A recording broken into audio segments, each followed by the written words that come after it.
Yeah. It'll be, Is that the total pool? well, it's a total pool this morning, and then Potentially more. tomorrow there might be more. Judge knows is optimistic, but the attorneys are not in terms of getting the selection out of the first 65, so, yeah, you never know. Well, it's been weird, I think I had one last week, such a small case. Is it the one, which one was that?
Remain seated, come to order. District Court Department 10 is now in session. The Honorable Judge Tara Jones presiding. All right, let's go on the record and see 250966, case of Adam versus Thomas Randolph. In the record, book, Mr. Randolph is present, Mr. Orr, Mr. Shopton are here on his behalf, Ms. Wagner and Mr. Hamlin are here on behalf of the state. Both parties are ready to proceed with the judge showing here. Yes, Your Honor. Yes. All right, state, can we call the first witness? Glenn Morrison.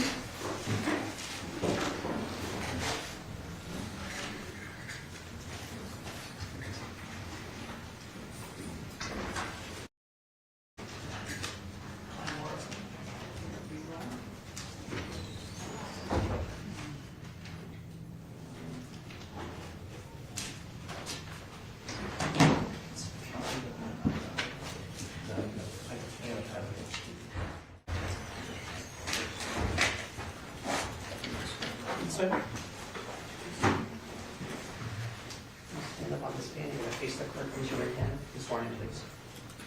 You do solemnly swear the testimony you're about to give in this action shall be the truth, the whole truth, and nothing but the truth, so help you God. Thank you. Please be seated.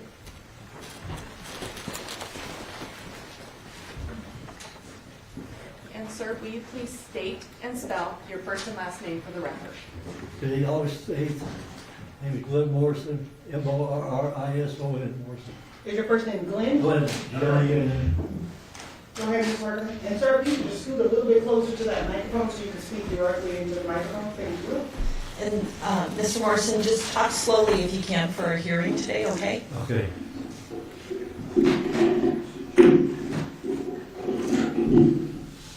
Thank you. Sir, do you know someone by the name of Thomas Randolph? Yes, Do you see him in the courtroom today? yes. Could you point to him and describe what he's wearing today? Gray shirt, glasses, headphones, Your Honor. hair. Thank you. Your Honor, may the record reflect the witness has identified the defendant. The record was over with. Where was it? What state were you in when you met the defendant? Indiana, Indiana. And where were you in Indiana? Edinburgh, And like what location in Edinburgh? Hilda's Harp House, my mother-in-law's, Okay, Hilda Harp's house. right, And that is your mother-in-law? was my mother-in-law, yes, Okay, at the time were you married to Hilda's daughter, right, obviously? yes ma'am. And what was the daughter's name? Loretta, Okay. So was it a social occasion when you met the defendant? I just come up here for the weekend, Okay, so you're just visiting right, and you met the defendant? yes ma'am. Okay, what did you do that first meeting? Drank beer and just around, party, Drank beer? right. Okay. And Hilda, at that time, was she married to someone else? Yeah, she married to Richard Harp, Hilda was, Okay, so was Richard there as well? yes, Was Loretta, your wife, at the time there? yes ma'am, You were there, yes, and the defendant was there? yes. Anybody else? Couple kids, Okay. After you met the defendant, did you did you do any social activities with him? just went to the bar and stuff, Went to the bar? Are there a lot of bars in Edinburgh? 3, Okay. Was there one in particular that you went to? Cliffs, Cliff's Bar? Cliff Burton Bar, yeah. Okay. And how often would you say you drank with the defendant at that bar? Every other weekend probably, Every weekend? just about when I was there. Okay. Did you ever do anything else with him besides go to bars? Yeah, went and showed me his trailer he had at Taylorsville. A trailer he had down in Taylorsville? Yeah, outside Edinburgh, here, outside Edinburgh, Okay. trailer park. Did you ever go hunting with him? Yeah, he come to Columbia, Kentucky hunting before. He took you hunting? Yeah, I took him down there hunting, Oh, okay. You took him? right. Okay. Did you ever like work on cars, anything like that? Yeah, I messed around with a car a couple times with him. Okay. So were you kind of like friends at that time? I'm not real good friends, but I knew him through Hilda and them. Okay. But you would see him pretty frequently, like once a week? Yes, ma'am. There's objection to leading. Thank you. Did you ever see the defendant in possession of guns? Yes. How many occasions? Well, we went hunting a gun club a couple times at Camp Edinburgh, I think it is, Indiana. Okay, so you said he went hunting and there's a gun club there? Yeah, there's an army base there, gun range there. There's an army base with a gun range? Yeah, Did you go there with the yeah, we defendant? would, shotguns there, yes. Okay. How many times do you think you did that? We did about 3 times I have. Okay. Was the defendant involved in a relationship with anyone related to Hilda at the time? Hilda's sister, And what is her name? Francis. Okay. Was the defendant married to Francis? Now at the time, no, Was he married to someone else? I think so. Okay. Was that your understanding? Yes, back then he was, yeah, Okay. But he was kind of having a relationship with Francis Right. on the side? right. Okay. At some point, did you go to the defendant's residence, his trailer? Yes, And how long had you known him, do you think, before you went to the trailer? about a month, 2 Okay. months at the most, 1 or 2 months? yes. When you went there, well, let me ask you this. Did you only go there one time? A couple times, Okay. Was there a time that you went there where he was going to ask you to do something for his wife, or about his wife? yes. Was that the first time you went there or sometime after? Second time, Second time? And when you went to the trailer, were you with anybody else besides the defendant? Was there a third person no, there? nobody ever made him, You and him? just me and him, yes. Okay. What did he talk to you about on this second time? But I want to make some money. About if you wanted to make some money? Yeah, I need a car, so, Did he talk to you about a car too? right. What did he say about a car? Well, I could get a car and money if I want to do a little job for him. Okay, if you would do a job for Right. him? You would get a car and money? Yeah, give me 30 minutes to get away. And he'd give you 30 minutes to get Right, away. before we call the cops. Before he called the cops. Let me ask you a couple questions about that. Prior to this meeting at the trailer, did you ever see the defendant with larger sums of money? He always had money. More money than you? Oh, yeah, Okay. So it seemed like he seemed to have a lot of cash on him. right. And did it? He obviously had a car. Yeah, 2 cars. Okay. So he seemed to be doing pretty well. Yeah, How about yourself at that time? Did you have a lot of money? no, No, you didn't? no. Okay. So he offered to, if you wanted to make some money and get a car, what did he want you to do? Want me to shoot his wife. He wanted you to shoot his wife? Right. How was that going to happen? Well, if I shot his wife, come in and shoot him, rob, act like a robbery. Like a staged robbery? Right. If I could go to the safe, open up the safe and get the jewelry out, that's where he had the gun. Then he probably shot me too. So, you know. Okay. So the plan involved a safe? Yeah, he had a safe in the house, yeah. Okay, and he had a safe in the house. What was going to happen with the safe? Well, he had to open the safe to get the money out for me. Okay. So were you going to act as the robber? Right. And then what were you supposed to be doing? I was supposed to shot his wife. Shoot his wife? Yeah. And then- stage a robbery, then just shoot him in the leg, give me time to get away. And shoot him in the leg? Right. And then he said he'd give you 30 minutes to get away? Right. What? And I think you said something about jewelry. What was going to happen with that? He has a jewelry too, act like a robbery. Okay, so you'd take the jewelry and the Right. robbery? And then, so you would get 30 minutes to get away, and then what would happen? You call the cops. And where would you be? I'm probably dead.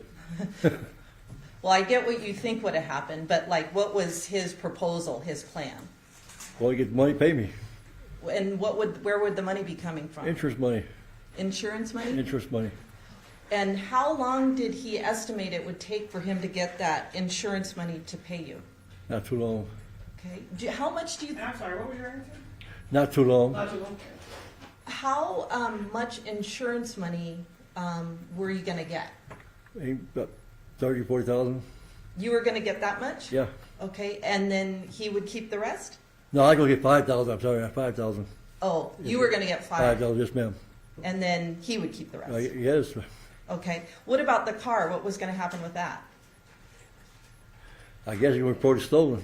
Okay. What about the jewelry? What was going to happen with that? I have no idea. No idea. So when he made this proposal to you, Had you two been drinking? Yeah, I've been drinking. You'd both been drinking. Did you agree when he made this proposal? No, I didn't agree to nothing.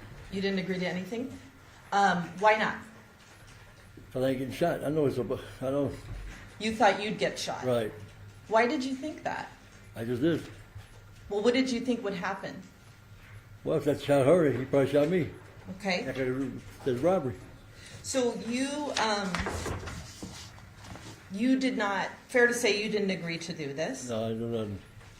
Did you ever socialize with him after that? Yeah, I seen him a couple times. Okay, at the bar you mentioned, Yeah, Hilda's house. and at Hilda's house. Did you tell anybody about what he said? Just my brother. Okay. Did you tell Hilda? Hilda knew. I told Hilda. She didn't believe me. You told Hilda, but she didn't believe you? No. How about her husband? Yeah, he know about it. Did he believe you? Yeah, he believed me. Okay. What about Frances? Did you tell her? No, Okay. Did you think Hilda was going to tell her? probably. He didn't tell Francis, I'm sorry, Your Honor, did he say he didn't? He said no. We thought Hilda was gonna tell her. At the time he made this proposal, did you know who his wife was? No, Had you ever met her? no, Had you seen her? no. Okay. So you didn't know who he was talking No, I know who he's talking about. Okay. But you said you wouldn't do it. No, That was a bad question. You refused to do it, correct? Okay.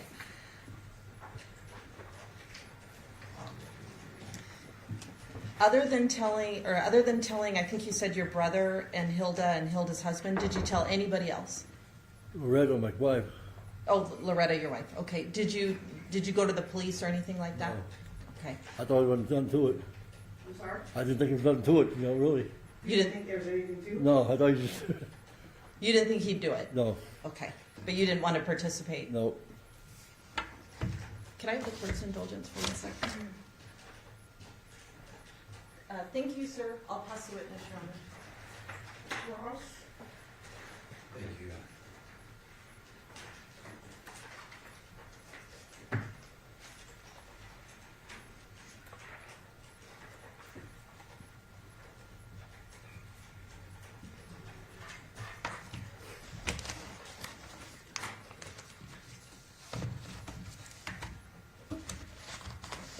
Good morning, Mr. Morrison. Warren, Mr. Morrison, you don't like Thomas Randolph, do you? I got to guess him. You called him a chicken shit in his... Well, yeah, he is chicken shit. Okay, so you do have something against him because you told the police he was chicken shit, and you've told the court today he's chicken shit, right? You don't like him in part because you believed that Mr. Randolph was an undercover officer and he was trying to set you up on things. Isn't that right? Yes, in a way, yes. And you didn't like that very much because you thought he was an undercover officer and you'd had problems with the law. Fair? No, I ain't had problems with the law. You haven't had problems with the law? I ain't had no serious problems with the law. DUI, maybe yes, something like that. How about a drug trafficking conviction? You got a drug trafficking conviction? That was here about a couple years ago. Okay. And, you know, Your Honor, there's no jury here, and I talked to the They prosecutor. had nothing to do with him. Hold on, just 1 second, sir, there's no question that's pending. I'm sorry? I've talked to the prosecutor. There's no jury here, so I'd like to ask him a little bit more questions about his criminal history. And I mean, obviously, for the purposes of this hearing, I have no objection for this to be in front of the jury. We would have a different. Totally understand. You have a sexual assault conviction? Rape conviction? No, You've never been charged with rape. I was thrown out of court. So you're charged with rape. But you threw it out of court. And how about murder? You're charged with murder. No, I ain't been charged with murder. Attempted murder? Nope, Okay. my brother. What year did this happen that you're describing? When was this discussion with Mr. Randolph?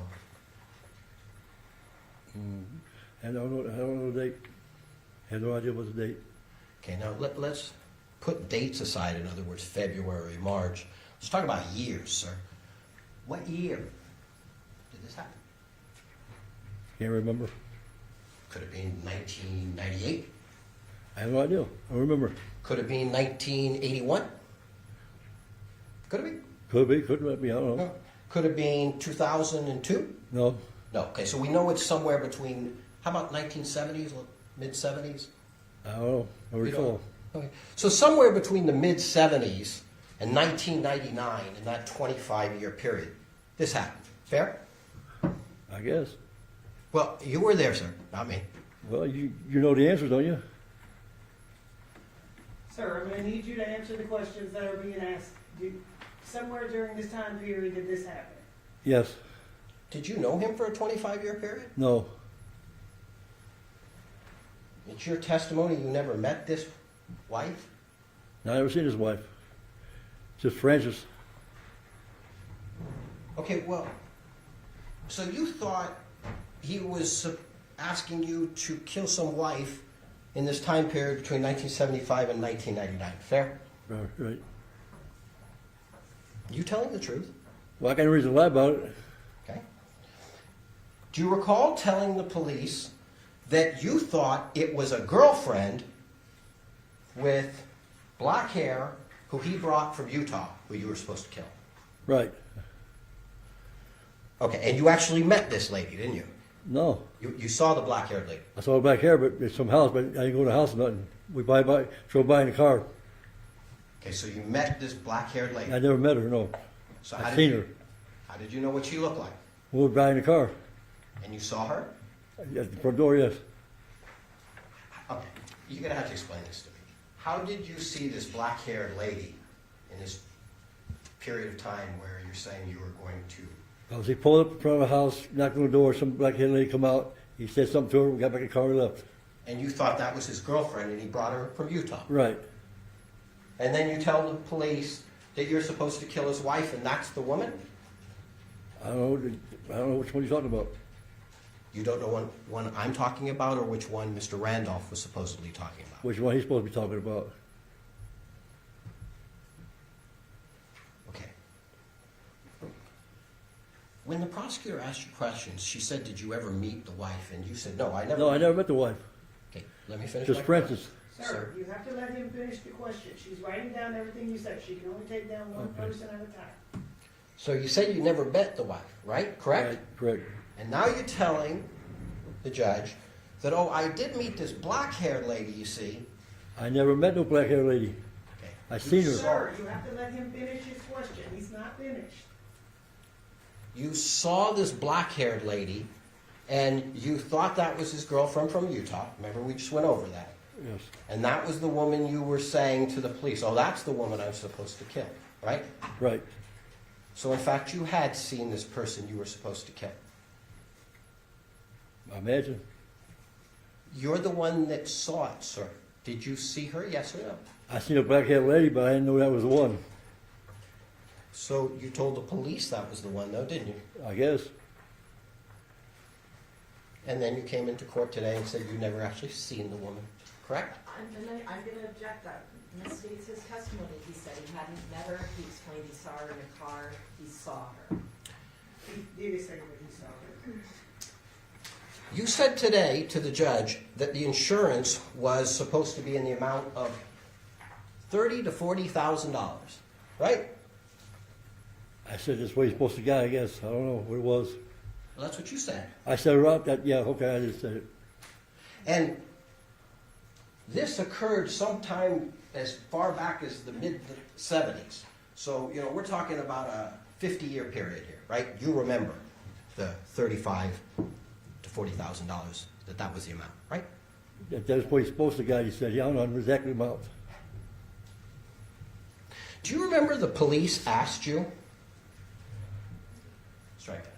The police came and talked to you in Kentucky, didn't they? Right, yes, sir. And do you recall the police asked you, do you know how much insurance money he had on her? Do you remember being asked that question, sir? Something about 30, 40,000. Okay. Do you recall telling the police? No. He never talked to me about it. Do you recall that? No, If I showed you a copy of your transcript, would that refresh your memory, sir? I got a copy of it.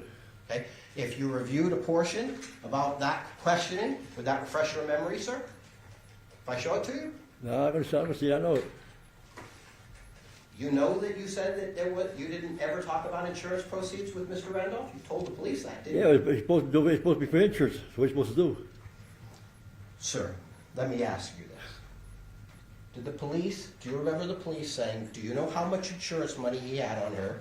Your answer, no. Do you remember saying that? Yeah, I remember saying no, yeah. Okay, and then question by the detective, he never told you? And your answer, no. Do you remember that? I keep it on paper, I guess I do. And then they repeat it, and say how much money he had, and you say no.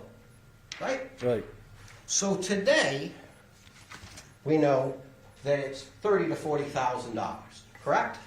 correct. And when you talk to the police in 2008, you told them you never talked to them about that subject, about the amount. Just the amount I was gonna get. So how did you come up, if you were only going to talk to him about the amount you were going to get, how did you know to tell the judge today it was $30,000 or $40,000, sir? Because it's, I don't know. Okay, do you agree that it's not funny, right? I ain't happy. Do you agree your answers appear to be different? Like you're saying to the police you never discussed the amount of insurance money, and today you can tell us definitively it's $30,000, $40,000. Do you see those answers are different? Sure do, yes, I do.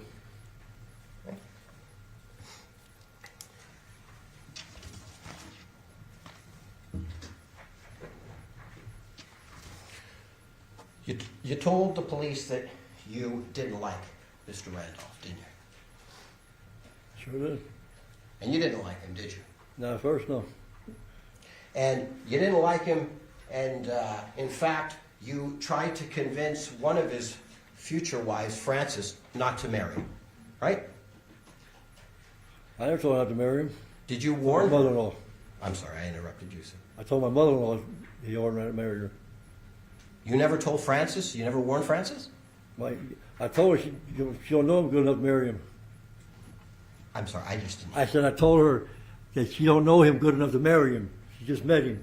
Okay, do you remember the police asked you, did you warn Frances not to marry him? And you said you did. Yeah, I wanted her not to marry him because she don't know him good enough. And she didn't believe you, did she? No, And Hilda didn't believe you, did he? no. Did she? And do you know that Richard, you said you told Richard? Yeah, Richard knew already. Yes, Richard probably. Yeah. Who is Richard? Hilda's husband. Okay.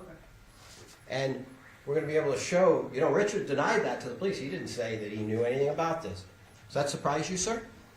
Not a bit. So strike that. Hilda, how well did she know you? I was married to his daughter. So she knew you pretty well. Yeah, And when you spoke, she didn't believe you. Correct? right. She didn't believe me. So somebody who knew you real well didn't believe you, right? She didn't know me real well. She knew me.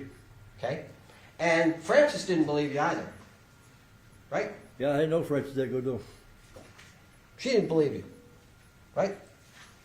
Right. And you're not saying Frances was the wife because it's this black-haired lady that you saw, a woman named Leona. It was Leona, right? Wasn't it? Say it. I guess it was. I don't know her name. Wasn't Sharon, was it? I have no idea who it was. He had 5 wives, 6 wives, didn't You didn't know the name. You didn't know what this person looked like other than she had black hair. he? That's right. And I don't mean to be rude, but you said she had a big chest, right? Do you remember Yes. saying that? I said it.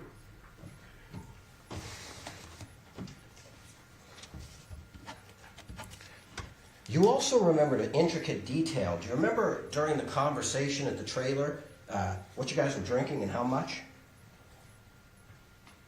Beer, What kind? Bud. Budweiser. How many? Do I have no idea. you remember saying it was 2? 2. 2 Budweisers, 12 ounces. Do you remember saying that before? Under oath? Remember it. If I showed it. Copy of your transcript, would that refresh your memory? Probably. Yeah, I guess. Whatever. Okay. Permission to approach, Your Honor. Yes. I am showing grand jury day 13. Grand jury? I'm sorry, jury trial, day 13. Sir, I'm showing you your prior sworn testimony, and you're asked about what, if you knew about what you were drinking. Could you read the answer to yourself, just to yourself? I see it. Okay.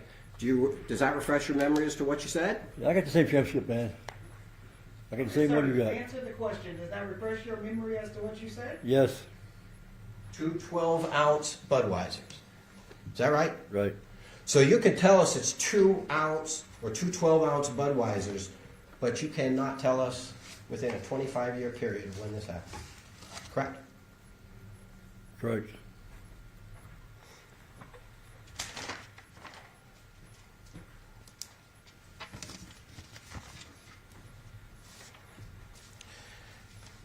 You talked a little bit before in your sworn testimony how you felt that Mr. Randolph was a police officer or a cop or an undercover cop, right? Right. You blamed him for things, didn't you? You blamed him for what you thought was getting you in trouble. How's that? Did you think he was trying to set you up? Everybody at the bar thought he was a cop. So you felt you were being set up, is that right? Right. And that made you angry, right? Made a lot of people angry. Made you angry. Yeah. Did you ever report any of this to the police? No. I Did thought it was all you? bullshit. Say again? I thought it was all bullshit. So, Hilda didn't believe you. Francis didn't believe you. And you thought your own story was bullshit, right? Right.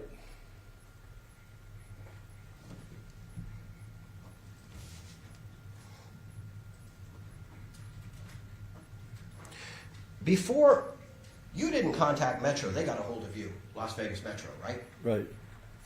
And they asked you what you knew about this case here in Las Vegas. Do you remember that? Yes. And you told them, well, just what you guys told me on the phone, right? Right. I don't know about it. So they told you. You didn't know anything about it. They told you what it was, right? Right. And they told you that they believed that Mr. Randolph was involved in killing his wife for insurance, didn't they? Right.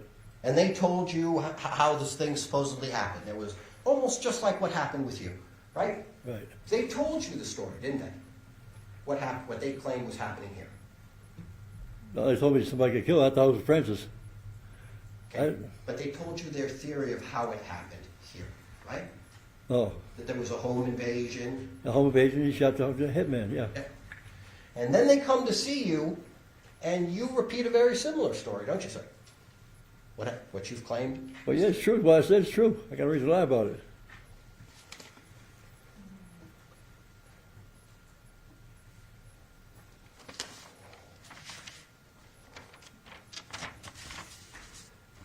Course indulgence.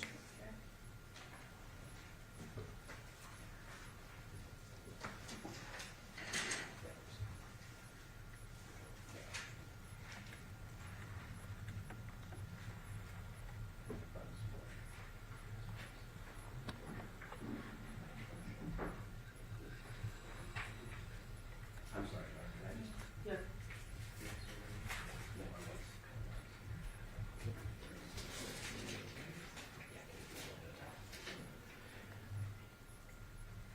While I'm waiting for this, did you, whether it's true or not, believe that Mr. Randolph had slept with your wife? I wouldn't care. You wouldn't have cared? No. Did you believe he had slept with your wife? No. Did you believe he slept with your mother-in-law? Probably did. Everybody has. I'm sorry, what did you say? Said Everybody has. Oh, okay.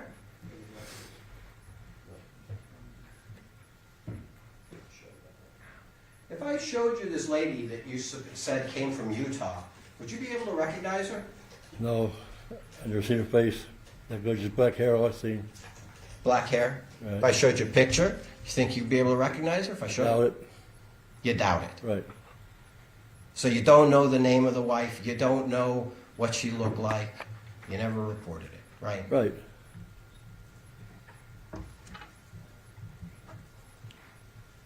You don't like Mr. Randolph, do you? I got nothing against the man. He don't You know. called him chicken shit. That's right, he was chicken shit. That concludes cross-examination. Redirect. So, Mr. Morrison, when you spoke with the detectives from Las Vegas, was that back in 2008? Right, yes, ma'am. Okay, so that's about 15 years ago. And the events you were talking about, they were even before 2008, fair? Right. Okay, so you're recalling a conversation and events that occurred quite a while ago. Yes, ma'am. Okay.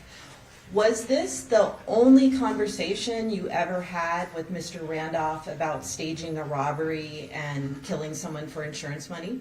Yes, ma'am. Is that why it sticks out in your head? Yes, ma'am.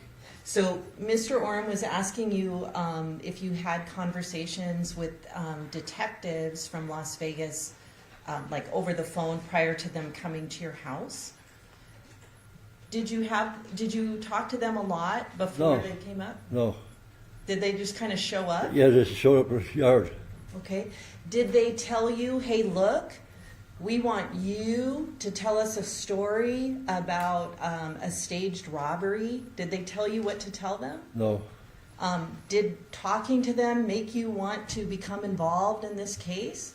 No, I won't be involved in it. Okay.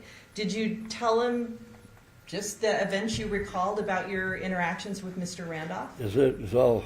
Did you make it up because Las Vegas detectives were there investigating a homicide? No. Had you read the newspaper or anything about the Las Vegas events? Nope. I know nothing about it.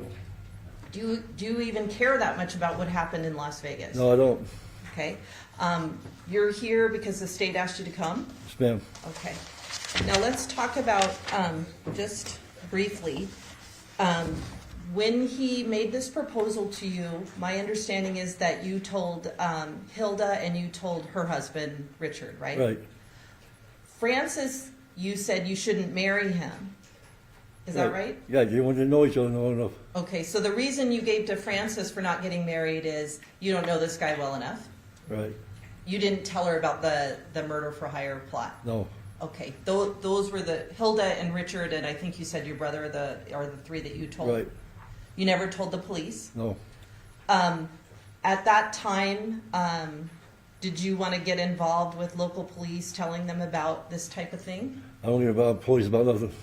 I'm sorry? I don't get involved with the police about nothing. You don't want to talk to the police about anything. Did you you only had this one conversation with him about this, is that fair? Fair. Right. And then you never talked about it again? Nope. Okay. Thank you, sir. Any follow-up, Mr. Orem? Yes, just very briefly.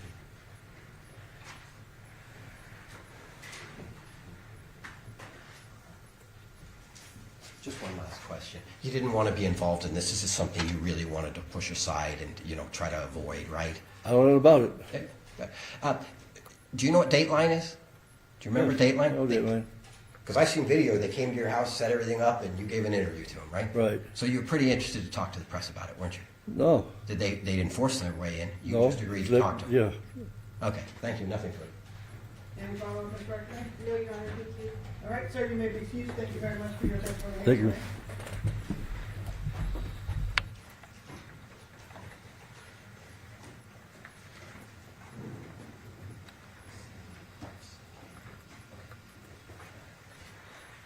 Do you have any further witnesses? No, Your Honor, I did tell the court and counsel yesterday that were the court to grant this motion as an offer of proof, we would be able to contextualize that he was married to an individual in Indiana and there was life insurance on that person. Okay.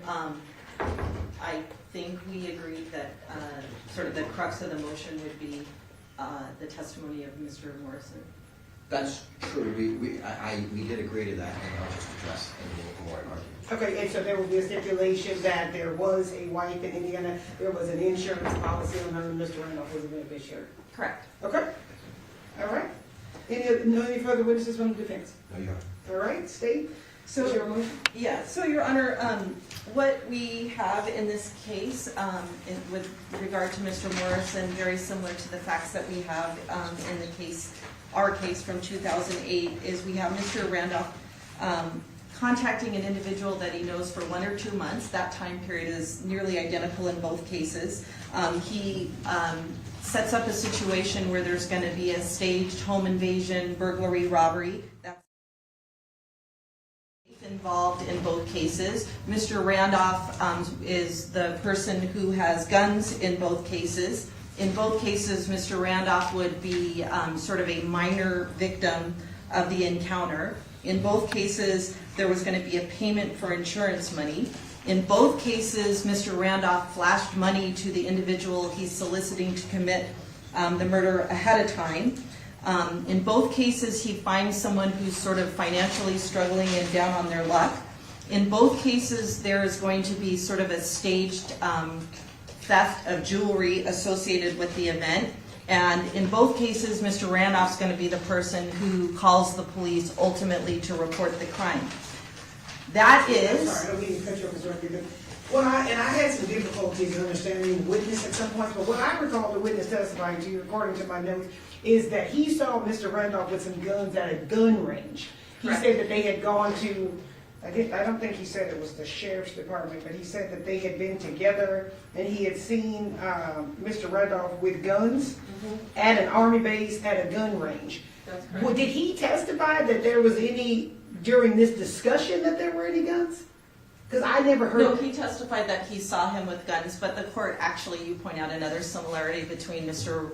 Morrison and also our current case is that a gun range was involved between the individuals in our case and as well as Mr. Morrison. But when you're saying he saw Mr. Randolph with, there was guns involved, I watched the interview and everything in regards to this case, Yes. but he never testified that there were any guns that were present during the time that he had this conversation with Mr. Oh, Randolph. for sure. Am I Yes, correct? yes, Okay, you're 'cause correct. there was parts where I didn't understand everything he said. Okay. So I just wanted to make sure I didn't miss it. I'm sorry, I misspoke if I said that. I meant that he saw Mr. Randolph in possession of guns. He knew him to be in possession of guns. The mechanism of death would be a gunshot, and also as the court pointed out, in both cases, he suggested that one of the activities they would participate in ahead of time is going to a gun range. In our motion, we cited the court, and I know the court read the whole thing, but I just would like to highlight one part of Fields v. State, and this is 125 Nevada 785.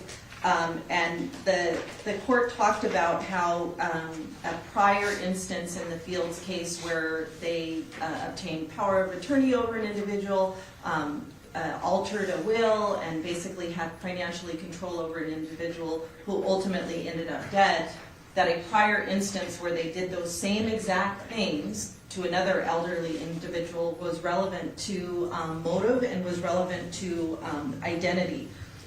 The court stated in that case, a defendant's knowing participation in prior acts with alleged co-conspirators may be admitted in the proper case to refute claims that the defendant's acts were nothing more than innocent acts of a friend.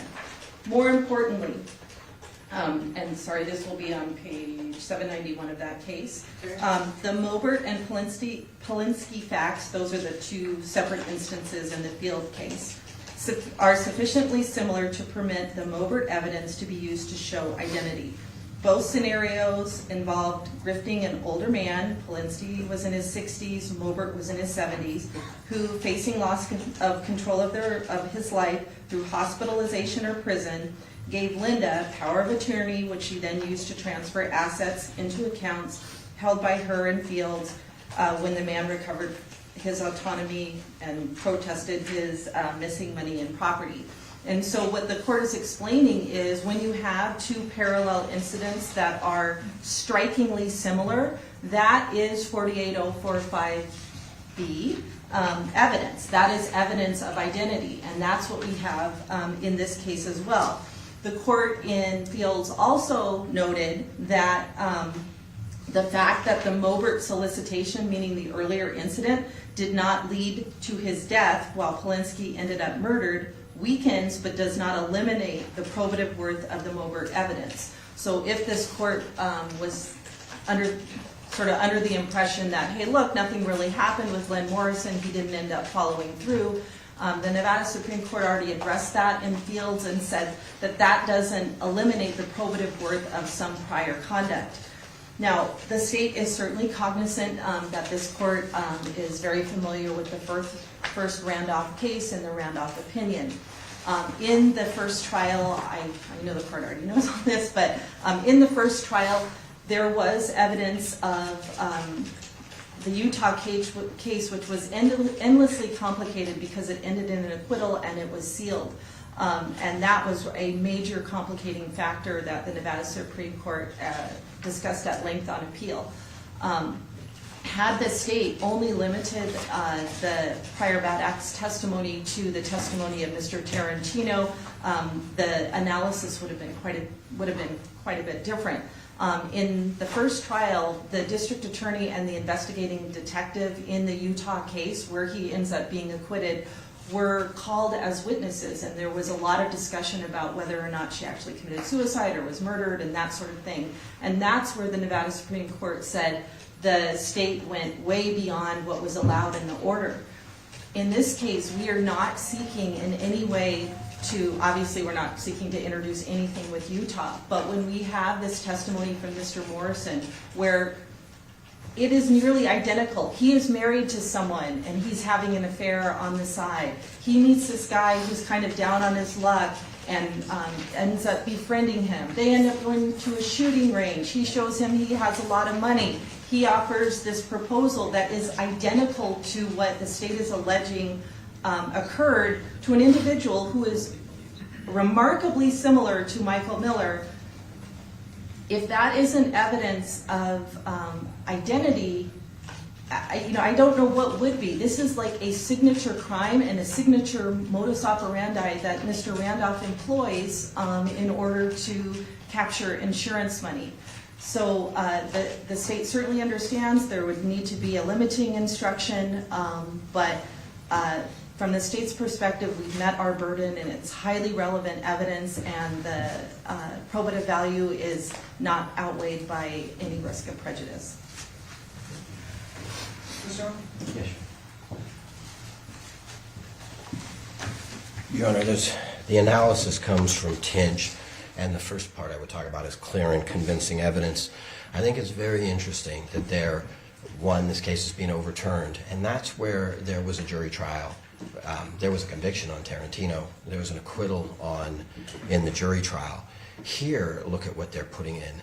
They brought in a man who didn't tell law enforcement, but can, accurately tell us that in a 25-year period, he had this conversation. Sometime between the mid-'70s and 1999, this occurred.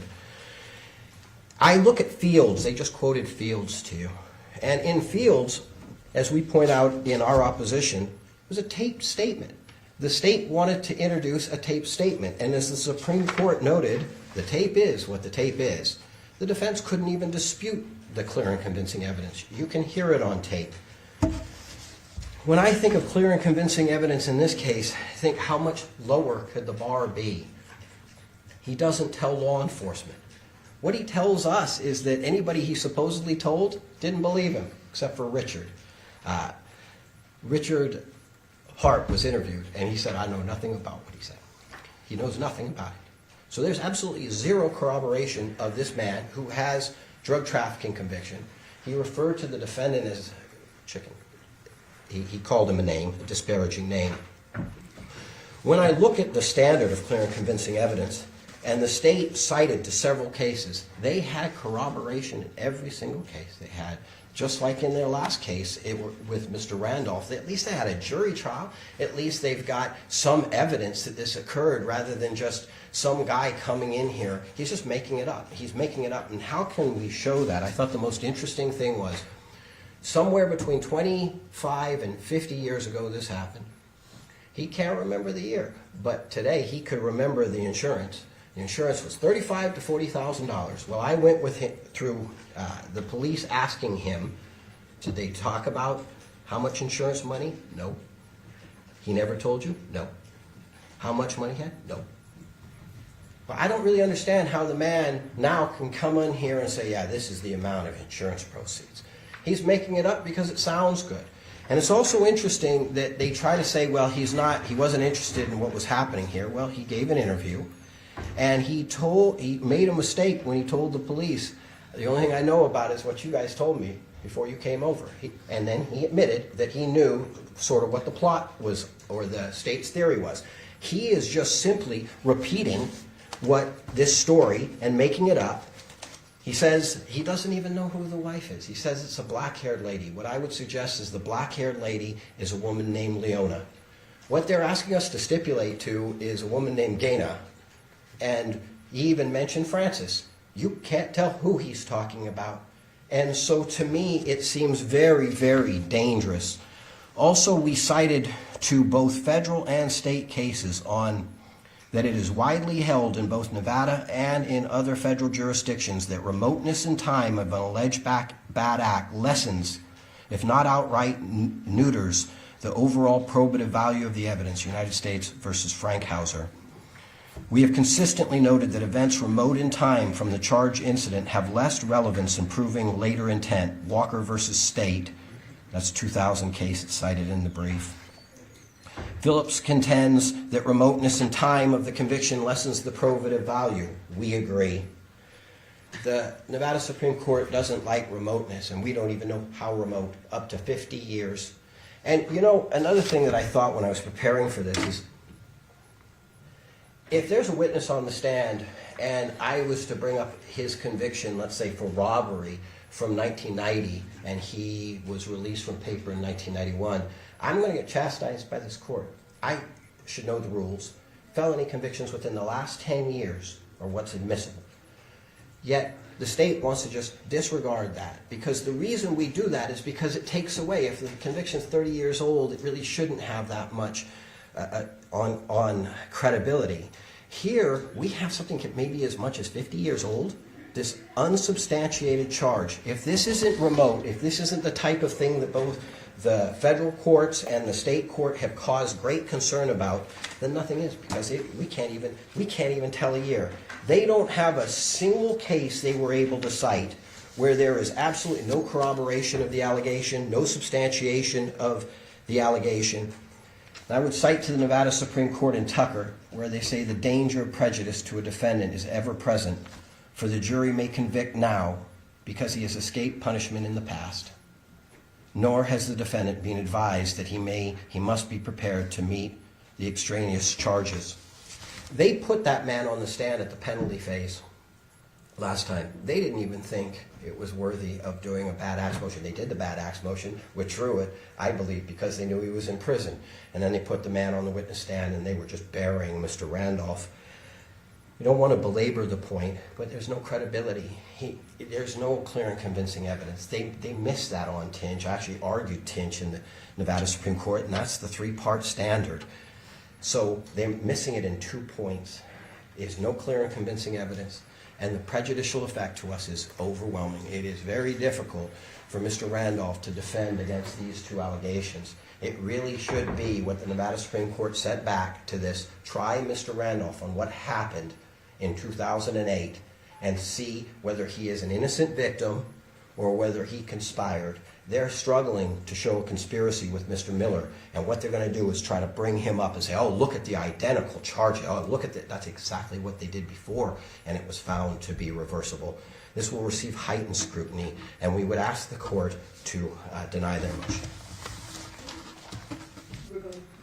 Just briefly, Your Honor, I guess Mr. Orm is suggesting to this court that in 2008, the Las Vegas Metropolitan Police Department detectives rolled out to Indiana and spoke with Glenn Morrison and were somehow able to convince him to tell a story consistent with their evidence. The court has observed Mr. Morrison and heard him talk and heard him describe things. Are they seriously suggesting that he was somehow able to mimic an event at the request of the Las Vegas Metropolitan Police Department? Because that's the question for this court. Did he make this whole thing up and happen to be consistent, describing things in his own words, in his own way, because he's some mastermind, because he's really dying to come to Las Vegas 2 times and testify against Mr. Randolph? Or is this some conversation that actually happened to him that he thought was so unusual that he was able to describe twice consistently. He doesn't seem to have a lot of stake in this. He doesn't seem like someone who's terribly interested in accommodating police departments. He has a lot of credibility because he doesn't really, he's sort of no nonsense in how he testifies and describes describes events. I understand like there's a remoteness argument, but that is, you know, like that's kind of with intent as the exception. With identity, I don't think it would be the same thing. And we're not talking about something that's common like buying drugs or something like that. We're talking about, you know, soliciting the murder of your spouse for insurance money. By the nature of that type of crime, it really isn't something that can happen every day or every month, but it's something that happens a lot with Mr. Randolph. It happened in 2 separate occasions that we know of, probably more if we like delved into the Utah stuff. We're talking about something that is so consistent and so signature with what occurred in our facts in this case that it is highly probative. It's almost helpful that it didn't occur and it didn't happen in Indiana because Mr. Morrison refused to participate, because it doesn't make it prejudicial in that instance. And so the state respectfully asks the court to admit the evidence. Well, I mean, I read the Fields case, and the major difference between this case and Fields is they did have corroborating evidence in Fields. And while I understand that Mr. Morrison may be the only witness to this, Mr. Morrison's testimony has a lot of problems. Mr. Morrison doesn't even know this woman's name. So basically, we would literally be telling this jury that Mr. Randolph solicited him to kill somebody whose name we don't know, who could be the black-haired lady, but I'm not really sure if it's the black-haired lady because he never met her. He didn't really know her. He doesn't know if that's her. There's no corroboration in anything he says, as well as the remoteness is a problem, and the courts have determined that it is a problem. And when we're talking about a possible 50-year time span, but we don't really know when it is, that does take away from the probative value of this. He tells a story, and he tells a story that has a lot of similarities to what I believe the state is going to allege in this case. However, there is no corroboration like there was in Fields. This court does not find his testimony to be clear and convincing, and based upon that, the prejudicial nature outweighs the probative value, and it will not be admitted during this trial.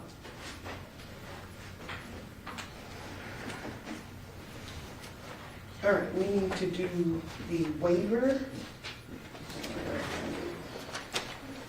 All right, let's talk about the penalty waiver. Mr. Randolph, did you have an opportunity to review the stipulation in order to waive penalty in this case? I need your name remain seated. Yes. Did you have an opportunity to review that with your lawyers? I did. And did you sign this document? I did. And prior to that, did you have any questions for me or your lawyers? No, they answered them. So did you understand that by signing this document, you are agreeing that if you are convicted of first-degree murder in this case, I will choose the punishment and it will not be put to this jury? Yes, ma'am. So you understand that this jury will not be penalty qualified and we will not ask them any questions about punishment? Yes, ma'am. Do you have any further questions for the court regarding the penalty waiver? No. All right, I am going to sign the penalty waiver and it will be filed in this case. Yesterday, when we were here, we did not address we addressed it, but we didn't specifically say it, the motion in regards to Detective O'Kelly and Detective Mogg.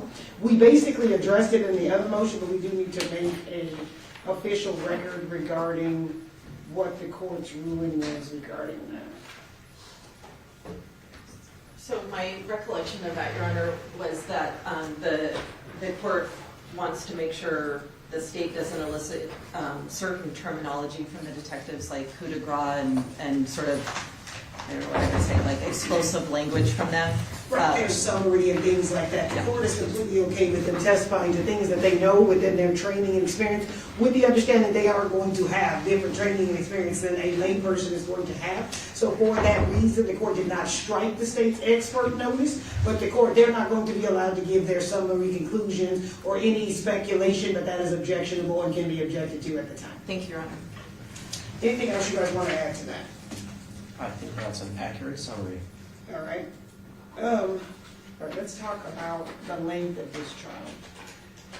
I know you guys believe that it's gonna take 3 days to select a jury. I really hope that you guys are wrong, because I'm not confident that all of our citizens are as involved in this type of news and these type of things that are newsworthy as all of us in this room who earn a living through this type of things. But taking that into account, I'm not going to discount what Mr. Hamler and Mr. Tomczyk are saying at this time in regards to how long it's gonna take a jury. I just really want you guys to know that I'm gonna be happy to say that you were wrong if these people say they don't know what we're talking about. It's bound to happen sooner or later.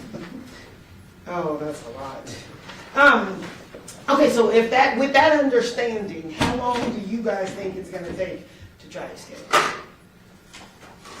I was gonna clear the jury for 3 weeks. Oh, I think that's plenty. I do too. It's kind of difficult because as we've gone through the witnesses that were called in the last trial, obviously it was a different trial because it was a capital jury, but they didn't call that many witnesses about the Las Vegas incident. I think they intend to call additional witnesses, but we don't really know who they're calling. Right. So there, I mean, I would think there, You could just ask, Ms. Becker, I'm not gonna make There's you probably force you five, today to yeah, say, like, I'm calling these people, and you could just I give me a would- rough estimate. I would say there's probably 5 additional witnesses, and I'm certainly happy to discuss that with Okay. counsel. And I'm not gonna tie you to that today, I know we haven't even selected a jury, and these are 2 different prosecutors who, neither of them were involved in the prosecution of the last case, so maybe you look at it and say, I don't wanna do anything, maybe you say, I wanna do exactly the same, that's your call to make. Right, I can say everybody in the Las Vegas case that was called the last time is gonna be called, or like, we have a different pathologist this time, but like, they should count on those people, and then probably 5 more. Okay, so if I clear the jury through the 25th, that'll still be enough time. Yes. I Okay. certainly believe. So we'll clear the jury for 3 weeks to the 25th. There will not be a penalty hearing. And we are operating off of the amended indictment that has 1 count of conspiracy to commit murder and 2 counts of murder with use of a deadly weapon. Is that correct? That is correct.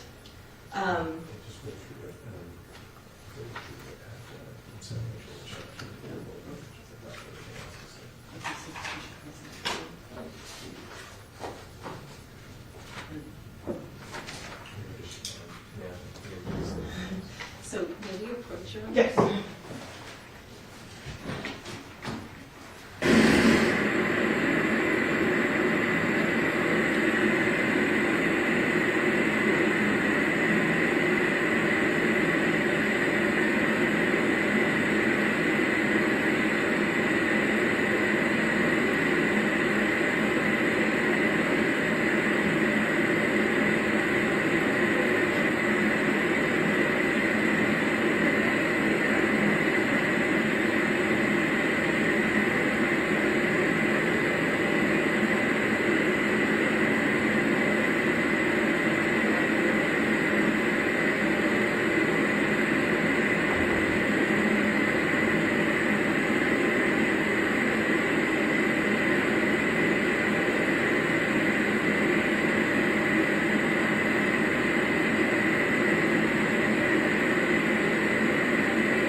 All right, so there's 32, there's gonna be 32 chairs here. As soon as we're done, we're gonna put 7 more chairs here, so there's gonna be 32 chairs. The top, my top left hand is seat number 1, and then it goes 1 through 9, 10 through 18, 19 through 25, 26 through 32. There'll be, the alternate chairs are gonna be 13 and 14. But as you know, the jurors are not gonna know that. Okay, so the alternate chairs are gonna be 13 and 14. The preempt sheet, we do it on paper. You don't have to stand up and make an excuse anybody. We pass the paper back and forth.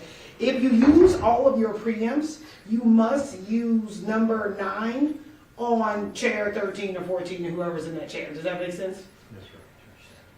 Does that make sense? Do you understand? Yes, sure. Yeah, Josh tried this. If you waive a challenge, you're not, like, you can waive number 5 and then proceed and challenge somebody on number 6. And if you have a 4-cause challenge, you need to make them as we go, so just ask to approach. We're not gonna do them out loud, because then if it's denied, then that juror will know that that person tried to challenge them and that ever comes. So just make them as you go, and we'll just approach on that. So the way it's gonna work is we'll bring in the entire panel. I ordered us a panel of 65. We'll bring in the entire panel, we'll put 32 people